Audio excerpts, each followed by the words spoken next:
दोस्तों नमस्ते। मुंबई के खार इलाके में कुणाल कामरा के स्टूडियो की अच्छी तरीके से धुलाई धुनाई और सब कुछ तहस नहस करने के बाद एक फोटो कुणाल कामरा ने ट्वीट पर डाल दिया और उस फोटो को मीडिया ने वायरल किया और दिखाने लगे कि कुणाल कामरा अभी भी अपनी लड़ाई लड़ रहा है। फोटो क्या है देख लीजिए।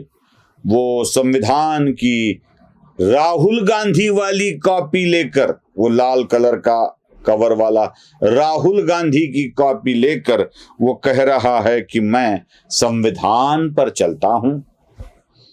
इसी के ऊपर बात करेंगे। कुणाल कामरा ये जो लाल रंग की संविधान वाली डायरी लेके घूम रहे हो ना, इसके सारे अंदर के कागज कोरे है। ये राहुल गांधी का संविधान अंदर से पूरा कोरा है, कुछ भी नहीं लिखा है उसके ऊपर। और राहुल गांधी, संजय राउत, कुणाल कामरा ऐसे लोग उसके ऊपर जो कुछ लिखते हैं उसे संविधान समझने लगते हैं। संविधान का कवर लगाने से आप संविधान के लवर नहीं बन जाते कुणाल कामरा, क्योंकि उसके अंदर की चिट्ठी जो कुछ लिखनी है ना, वो आप ही लिख लेते हो और अपने कानूनों को भारतीय संविधान बताकर बातें करते हो यार। ऐसे संविधान की डायरी दिखाकर, किताब नहीं डायरी दिखाकर संविधान का रक्षक होने की बात कुणाल कामरा क्यों कर रहा है? क्या कुणाल कामरा ने कभी संविधान का रक्षण किया है? मैं फिर से बताता हूं, हम हिंसा का समर्थन नहीं करते, बिल्कुल नहीं करते, क्योंकि हमारे धर्म ग्रंथ ने ही हिंसा का विरोध किया है। लेकिन कब तक? जब तक बात धर्म पे आती है तब तक। धर्म पर अगर कोई लांछन उठाने की कोशिश करे तो धर्म रक्षण हेतु हम हिंसा करने पर भी तैयार हो जाते। और हमारा धर्म राष्ट्र धर्म है, याद रखना। क्या नाम है, कामरा, उसका कमरा भी बहुत, मतलब जहां काम करता है वो कमरा, कोई गलत मत समझ लेना, नहीं तो कुणाल का कमरा सुझा दिया, तोड़ दिया, फोड़ दिया, ऐसा कुछ। लोग कुणाल के कमरे में घुसे जहां पे वो शूटिंग करता है, वहां पर कोई गलत मत समझना है।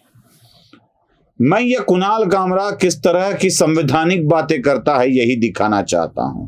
ये जो कांग्रेसी चट्टे बट्टे और संजय राउत उसको बचाने के लिए आगे दौड़ रहे हैं ना, ये किस तरह की गंदी हरकतें करता है मैं आपको दिखाता हूं। कॉमेडी के नाम पे आप लोगों को गाली दे, बीसी एमसी वाली गाली दे, बोले बोले, और हम ये सहले। कैसे कॉमेडी कहा जाता है? इस तरह की होती है कॉमेडी। अरे चवन्नी छाप लोग भी इस तरह की गंदी कॉमेडी नहीं करते। गंदे गंदे शब्दों का इस्तेमाल करना और अपने अधिकारों की बात करते हुए दूसरों के अधिकारों पर आक्रमण करना, ये कहां का न्याय है? यही कुणाल कामरा है जिसके ऊपर इंडिगो जैसी कंपनी ने बैन लगा दिया था। हम आपको हमारे फ्लाइट में घूमने नहीं देंगे। क्यों? देखना चाहते हो? याद कर लो वो दिन जिस दिन अर्नब गोस्वामी कुणाल कामरा जिस फ्लाइट से जा रहा था उसी फ्लाइट से जा रहे थे और किस तरह की बात अर्नब के साथ कुणाल ने की थी। देख लीजिए। I am part of the Tukre narrative. You should deflate me. You should take enemies of the state down.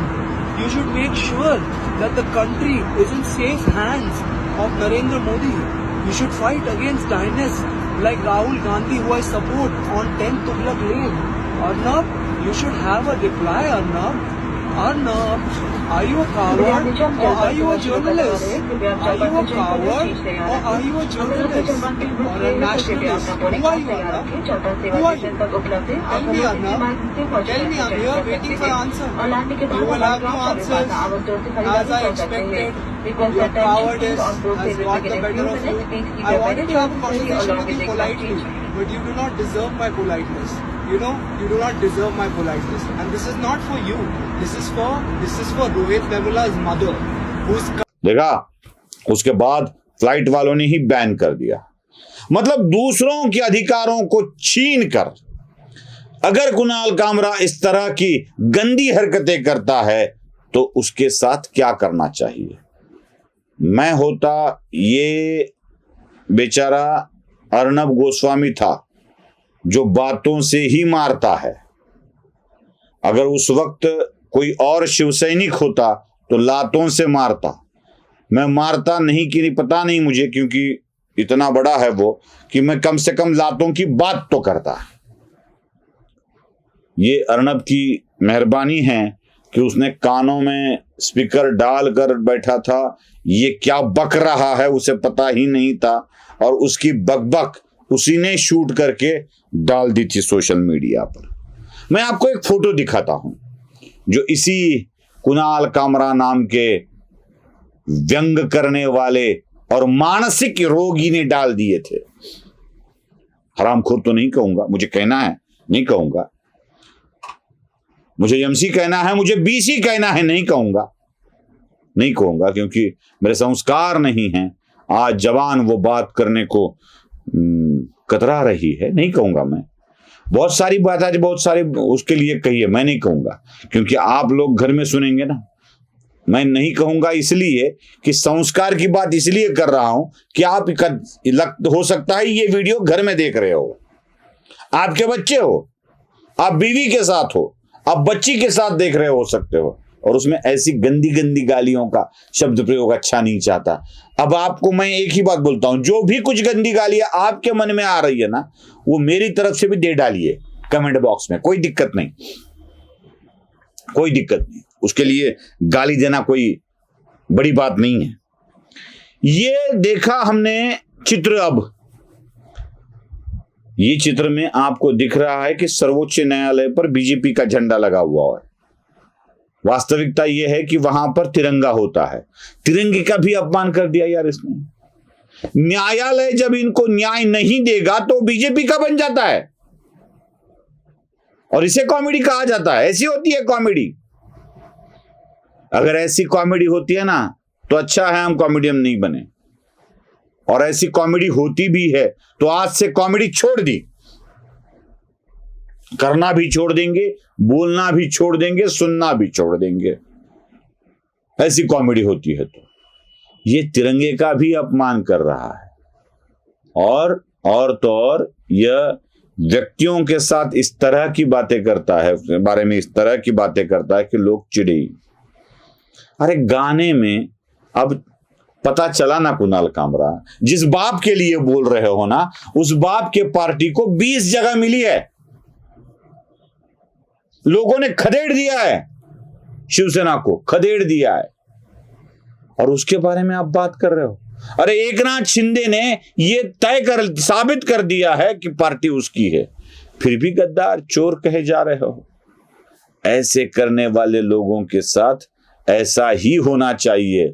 मैं समर्थन किसी भी हिंसा का नहीं करता हूं, किसी भी हिंसा का नहीं करता हूं, लेकिन जो हिंसा खुद कुणाल कामरा ने की है उसका क्या, यही एक सवाल है। नमस्ते।